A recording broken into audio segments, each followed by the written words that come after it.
les entretiens des patriotes. Bonjour à tous, heureux de vous retrouver, malgré quelques soucis de chaudière. Thierry Breton, pantouflage scélérat dans une banque américaine et la motion de censure reportée. Avant de répondre à ces deux questions et traiter d'autres sujets d'actualité, vous connaissez la coutume sur cette chaîne, je commence toujours mon entretien par remercier ceux qui m'ont permis justement de le produire, car ils m'ont financé à l'aide des merci rémunérateurs. Et aujourd'hui sont à l'honneur des fidèles parmi les fidèles, Christian, Yann Penaud, Rambard, Pierre Bourdin, Philippe Bohen, Jean-Paul Sten Metz et ma chère Anissé. Merci à eux du fond du cœur. Et puis je tenais à vous remercier pour votre fidélité. Oui, il faut aider la réinformation. Comment faire? C'est simple, il suffit de lever le petit pouce, écrire de gentils messages et diffuser sur d'autres réseaux sociaux. Merci à tous. On va revenir sur le cas de George Soros.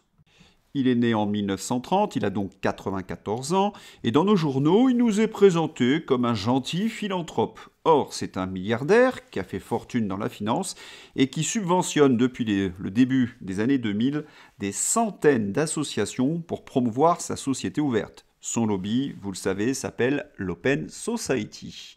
Exemple avec le Nouvel Obs. Tribune, George Soros, l'Europe doit tenir tête à la Hongrie et à la Pologne. Nous étions en 2020.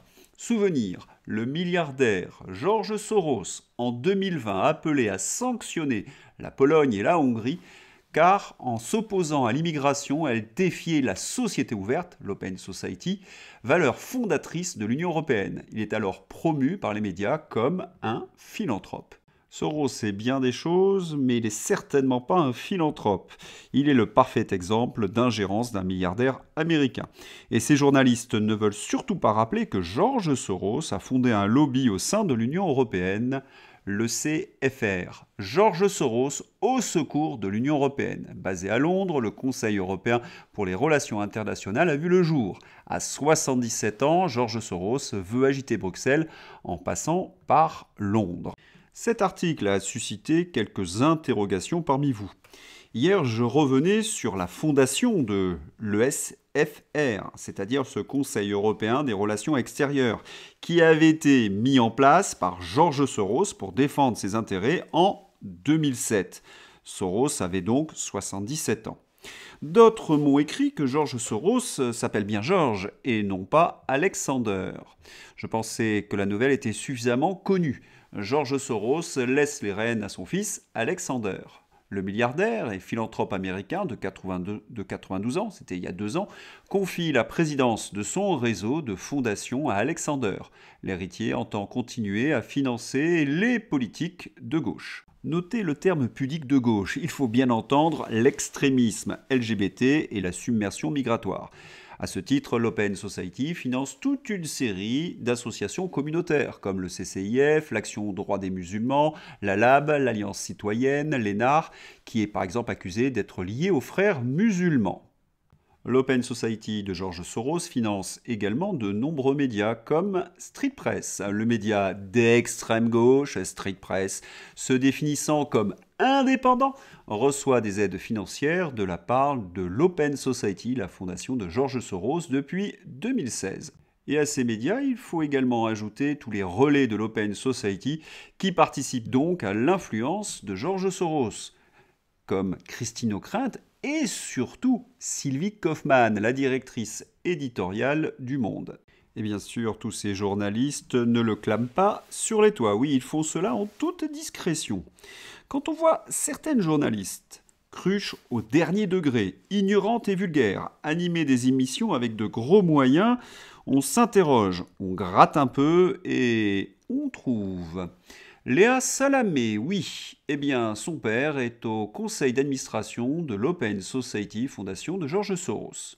Oh, quelle coïncidence! Petit rappel avec François Asselineau. Alexander Soros a succédé à son père milliardaire à la tête de l'Open Society en 2023. Ces apôtres de la destruction des nations sont infiltrés au cœur de l'Union européenne, dans les gouvernements européens, dans la CEDH et dans les médias. Ils financent les passeurs de migrants pour submerger l'Union européenne et ce sont les ennemis acharnés de Orban et de Trump. Et ce qu'il y a d'épouvantable, c'est que tous ces ambassadeurs de Soros sont au poste de commande. L'ami du milliardaire vautour Soros est président de la Cour des comptes, Moscovici. L'ami de l'agresseur sexuel Duhamel est présidente de la commission sur les violences sexuelles faites aux enfants. Un hasard, Guigou. Moscovici, Guigou et Kouchner sont membres du conseil du think tank, le lobby de Soros, le CFFR. Et si je vous dis que Danny Cohn-Bendit, oui, a fait partie de l'ECFR, le lobby de Soros, bon, vous n'êtes pas étonnés. Plus de 2000 documents, donc, liés à George Soros, ont été divulgués et ont montré les efforts continus de sa fondation, l'Open Society, pour influencer les processus politiques dans l'Union européenne ainsi que dans d'autres parties du monde. Soros, c'est l'ingérence totale. Et qui Emmanuel Macron choisit comme tête de liste aux européennes en 2019 Nathalie Loiseau, qui est ministre actuellement du budget Montchalin. Mais depuis ces révélations, Nathalie Loiseau s'est envolée. Il faut dire que les preuves sont accablantes. Nathalie Loiseau en compagnie de son patron Alex Soros. Alex Soros est manifestement content du travail de Nathalie Loiseau, car en 2023, il a déclaré à ses représentants de l'ECFR qu'ils étaient son meilleur investissement. Nathalie Loiseau est donc prise en flagrant délit d'ingérence, puisqu'elle sert les intérêts de Soros, dont les valeurs sont le wokisme et la submersion migratoire. Mais devant les caméras, elle prétend être de droite et catholique. Mais quelle tartufferie! Dernier rappel sur Soros. Aux USA, il soutient les démocrates et il est l'ennemi acharné de Donald Trump. C'est la raison pour laquelle il a acheté plus de 200 stations de radio avec un potentiel de 165 millions d'auditeurs. Joe Biden a accéléré cet accord avant les élections. Les démocrates prétendent qu'une oligarchie se formera dans l'Amérique de Trump. Oui, c'est ce qu'a osé affirmer Joe Biden. Joe Biden s'alarme de la fragilité de la démocratie juste avant le retour au pouvoir de Donald Trump. Une inversion accusatoire XXL. Mais un vent de liberté souffle sur l'Europe grâce à Elon Musk. Les rats quittent le navire, Nathalie Loiseau s'est envolée et Thierry Breton a pris la poudre d'escampette. Magnifique! La Commission européenne autorise Thierry Breton, censeur en chef, à accepter un travail chez Bank of America, malgré une règle qui demande 2 ans d'attente avant de commencer un travail de lobbying. Et après, il vient donner des leçons aux citoyens français. Il vient dire aux Français ce qu'ils ont le droit de dire ou pas. Mais quel degré d'indécence! Oui, Thierry Breton travaille pour les intérêts américains. Nous ne sommes pas surpris. Pierre Jovanovic. Comment reconnaître les agents au service d'un pays étranger? Simple, une fois qu'ils sont repérés, ils retrouvent immédiatement un poste dans une université américaine ou bien une banque américaine, comme Thierry Breton. Pensez pour tous ces agents en piste au gouvernement et surtout à Sylvie Goulard. Nous avons la démonstration que tous ces politiques qui désirent ardemment la censure de X d'Elon Musk sont au service de Soros ou des intérêts du World Economic Forum. Mais revenons sur Thierry Breton. C'est pas lui qui dénonçait les ingérences étrangères alors qu'il va travailler pour une banque américaine. Ce type, Thierry Breton, aura détruit Atos, fleuron français, en s'enrichissant personnellement au passage dans des proportions gigantesques. Fait reculer la liberté d'expression de façon drastique en Europe avec son DSA pour finir dans une banque américaine. C'est un scandale de grande ampleur. Et oui, cette ingérence, cette corruption, c'est le cancer de nos nations. Nous sommes dirigés par des sans foi ni loi. C'est ce qu'on appelle d'ailleurs le pantouflage. Qu'est-ce que le pantouflage ? Aux origines du pantouflage, désignant de manière souvent péjorative le fait, pour un haut fonctionnaire, de quitter le service de l'État et de rejoindre une entreprise privée, cette notion évoque aujourd'hui à gauche une forme de corruption des élites. Ah, ces journalistes de l'immonde, ils ont un problème avec leur gauche et leur droite, parce que ce sont les gaullistes qui ont dénoncé en premier cette tendance, et c'est l'Europe qui a encouragé cette dérive. Thierry Breton est le roi du pantouflage et du conflit d'intérêts. Souvenons-nous, Thierry Breton était ministre entre 2005 et 2007, Chirac, il a permis aux banques d'investissement, lorsqu'il était ministre, de verser les bonus des traders parisiens sur des comptes en Angleterre et notamment dans les paradis fiscaux Jersey et Guernesey. Macron en a profité. En 2007, lorsqu'il quitte Bercy, il est embauché par la banque Rothschild. Ce pantouflage honteux aurait dû empêcher Thierry Breton d'être commissaire européen, à moins que l'Union européenne recrute des gens qui ont des conflits d'intérêts. Autre exemple de conflit d'intérêts historique, Michel Sapin. Michel Sapin devient associé au sein du cabinet Franklin. Ce cabinet d'avocats Franklin est spécialiste, entre autres, du droit des affaires et de l'investissement. Eh bien, ils ont recruté le ministre de l'économie Sapin, celui qui a mis en place une loi qui porte son nom, Sapin 2, contre la corruption. Autrement dit, ils ont embauché le spécialiste de cette loi, celui qui connaît tous les rouages donc de Sapin 2, ce qui leur permet à ce cabinet de conseiller des entreprises pour détourner ou amortir la loi Sapin 2. Le conflit d'intérêts, ce pantouflage entre Michel Sapin et le cabinet d'avocats Franklin est ni plus ni moins ahurissant. Donc, tous ces Européens ont milité contre la liberté d'expression car ils ont peur que l'on révèle leurs petites magouilles. Mais voilà, en face, c'est du puissant. Google annonce refuser de faire du fact-checking malgré la réglementation européenne. Vivement que tous les exaltés du je quitte X décident de quitter aussi Google. S'ils ont un minimum de dignité et de cohérence, ils ne peuvent rien décider d'autre, non? Ce serait soit de la discrimination crasse, soit un utilitarisme digne des pires capitalistes.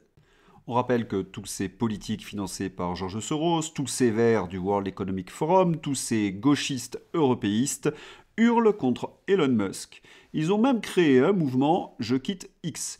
Et à la tête, un drôle de personnage. 28 minutes. Il faut quitter X parce que c'est devenu une machine à manipuler l'opinion, explique sans rire David Chavalarias, mathématicien, directeur de recherche au CNRS et membre du collectif Hello Quitte X. Bon, on a compris, Chavalarias est aux mathématiques ce que Gilbert Deray est à la médecine, des experts du système. Vous ne savez pas, mais moi je sais, je suis Chavalarias, je suis tranquillou au CNRS et membre d'un collectif anti-X. Donc au passage, je fais juste un argument d'autorité avec Fabrice et Bellepoint et je montre mon conflit d'intérêts évident. Mais il faut quitter X. Une camomille pour le monsieur s'il vous plaît. Mais il y a quelque chose d'intéressant dans le discours de Chavalarias, c'est quand il affirme qu'il y a des tas d'études qui montrent que la direction de X manipule l'opinion. Eh bien, j'ai cherché et j'ai trouvé par exemple cela. Les autorités américaines avaient pleinement accès à tout ce qui se passait sur Twitter, y compris les messages privés des utilisateurs. Tout ce qui se passait sur le réseau social était surveillé par différents services gouvernementaux. Et Elon Musk ajoute que ces services gouvernementaux donnaient l'ordre à la direction de Twitter de modifier les algorithmes afin d'invisibiliser ceux qui disaient la vérité sur la gestion de la pandémie. Ce Chavalarias pourrait-il nous décrire ces études ? Mais il est vrai qu'il y a d'autres études qui ont été publiées dans un journal démocrate, le Wall Street Journal, pour accuser Elon Musk de ce que les démocrates faisaient autrefois. Voyons voir. En revanche, 10 sur les 14 affichaient des contenus dans l'onglet Pour vous en faveur du candidat républicain. Par ailleurs, les messages pro-Trump apparaissaient 2 fois plus fréquemment que les publications pro-Harris, indique le Wall Street Journal. Elon Musk est le seul responsable de cette manipulation algorithmique à grande échelle, estime David Chavalarias, chercheur au CNRS et directeur des systèmes complexes de Paris. Vous comprenez pourquoi Chavalarias est incapable de citer une étude précise sur les plateaux de télévision? Parce qu'elles sont financées par les démocrates avec lesquels il est en liaison, ou plus exactement, agent de liaison. Et lorsqu'on regarde ces études, on s'aperçoit qu'elles n'ont rien de scientifique. Je vais vous expliquer pourquoi. D'abord, l'électorat de Kamala Harris était moins nombreux et moins motivé que les électeurs républicains. Cela explique déjà la première différence. Mais il y a un autre facteur. Les démocrates ont appelé à boycotter X et ils ont quitté en masse X, car il était devenu la propriété d'Elon Musk, supporter de Donald Trump.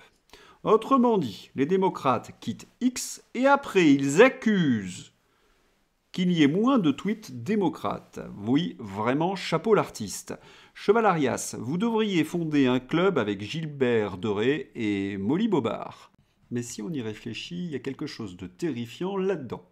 Motion de censure, les députés RN sont montés à la tribune comme Guillaume Thierry Bigot. Breton et Emmanuel Macron nous expliquent qu'Elon Musk et Donald Trump mettent en péril l'indépendance de l'Europe. Mais où étaient-ils lorsque l'ambassade des États-Unis finançait et diffusait le communautarisme dans nos banlieues? Ceux qui ont appointé des cabinets américains comme McKinsey en leur confiant des données du gouvernement français, ceux qui ont déposé les données de santé des Français dans le cloud Microsoft, ceux qui ont vendu nos turbines à General Electric, feignent aujourd'hui de découvrir l'extraterritorialité et in fine l'impérialisme d'une Amérique dont ils étaient encore hier les premiers promoteurs. Allons, s'alarmer des effets du réseau social X, n'est-ce pas dérisoire, chers collègues, lorsque l'on sait que le Patriot Act oblige les entreprises américaines à transmettre à leur gouvernement toutes les données collectées à l'étranger? La souveraineté, en vérité, ressemble à la charité. Elle commence par soi-même. Nous ne sommes pas contre l'Europe, mais nous voulons une Europe des réalités, une Europe démocratique, une Europe pragmatique. Avant Maastricht, d'ailleurs, nous faisions le Concorde et Ariane. Depuis, l'Union européenne est fière d'attacher les bouchons aux bouteilles en plastique.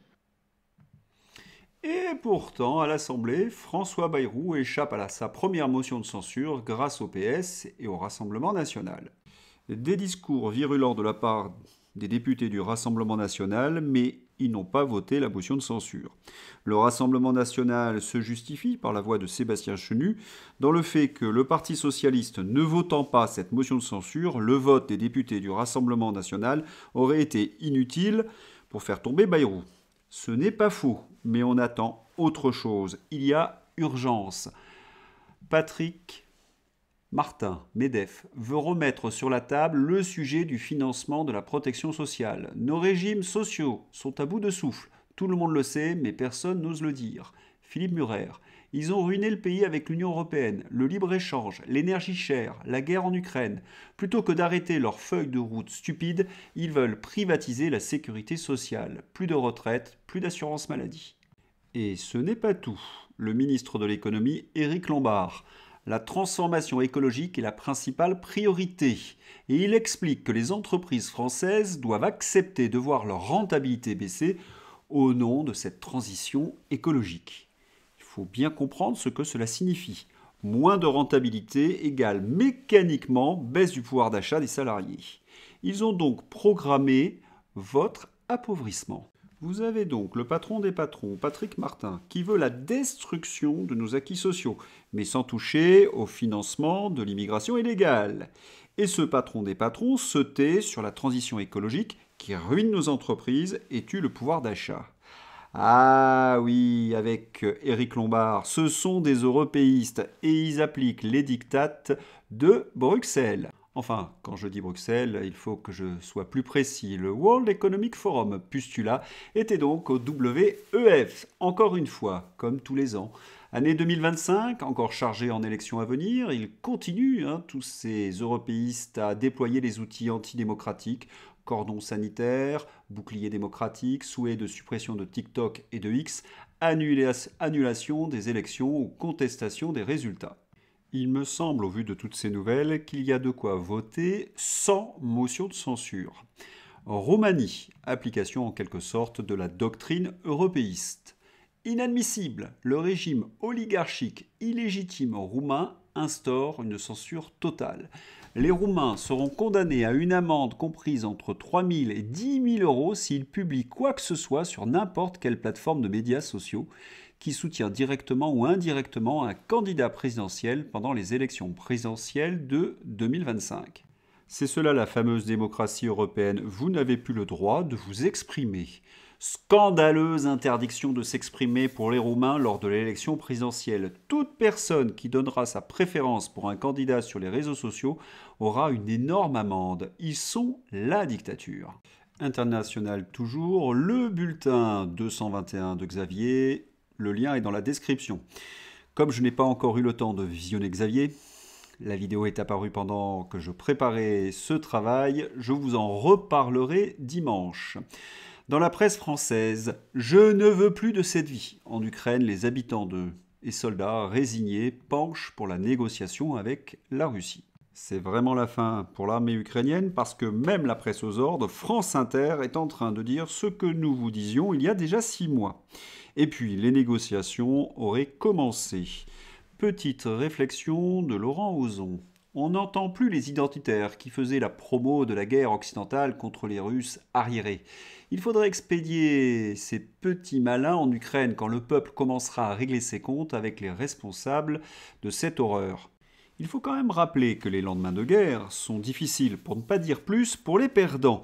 Cela risque de trembler à Kiev, à Bruxelles et à Paris. Macron, paraît-il, n'en dormirait plus. Macron va-t-il se sauver dans une banque américaine comme Thierry Breton? Une affaire à suivre. Négociation entre Israël et Gaza. Trump a tenu à humilier Bibi en le forçant à reconnaître qu'il avait personnellement perdu. Cela va être très compliqué pour Bibi. Georges Malbruno.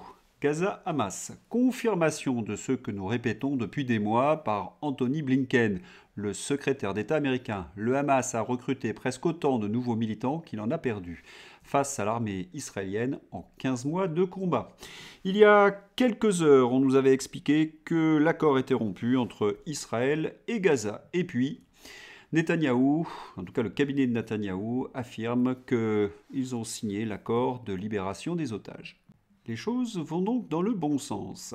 C'est l'heure d'ouvrir la page fantasy avec Yacine Bellatar. L'humoriste et proche d'Emmanuel Macron, Yacine Bellatar est accusé de violences sexistes par plusieurs femmes. Et le pire, c'est que cela a duré de nombreuses années. Comment est-ce possible? Audition à l'Assemblée nationale sur les violences sexistes de Yacine Bellatar. Les victimes se taisaient car Bellatar était l'ami d'Emmanuel Macron et jouait ensuite sur les accusations de racisme et Radio Nova avait peur de ça. Radio Nova appartient au milliardaire gauchiste Mathieu Pigasse. Étonnant, non? Qu'en pense Vincent Moscato? Depuis 50 ans, quand tu es de gauche, tu le revendiques. C'est le fameux privilège rouge. Tu peux être léniniste, trotskiste, c'est tous des assassins, mais ce n'est pas grave, ça passe. Et tu peux être également fanatique, agresseur sexuel ou racaille. Ça passe aussi. Mois de janvier, le froid arrive sur la France. À quoi faut-il s'attendre? À un mois de janvier, bande d'andouilles. Et tous les mois de janvier, ça recommence également. Philippe Murer, le ministre de la Santé et France Info nous rejouent la dictature Covid. Sur la grippe, 86 plans blancs déclenchés, déprogrammés des opérations, forme grave, patients pas pchoutés, obligation pchouter des soignants. Stop! Nous ne vous laisserons jamais rejouer la dictature sanitaire. Une seule question détruit ce narratif d'ailleurs de France Info et du ministère de la Santé. Combien de milliers de lits ont été fermés par Macron, Hollande et consorts? L'ennemi n'a pas besoin de vous vaincre, il lui suffit de vous distraire. Allez, une dernière un peu osée. Flash, ni Rocco Siffredi hésite également à quitter X. Le doute m'habite. Elle est bien bonne. J'espère que vous avez apprécié cet entretien. Je vous souhaite une excellente journée. À bientôt. Au revoir.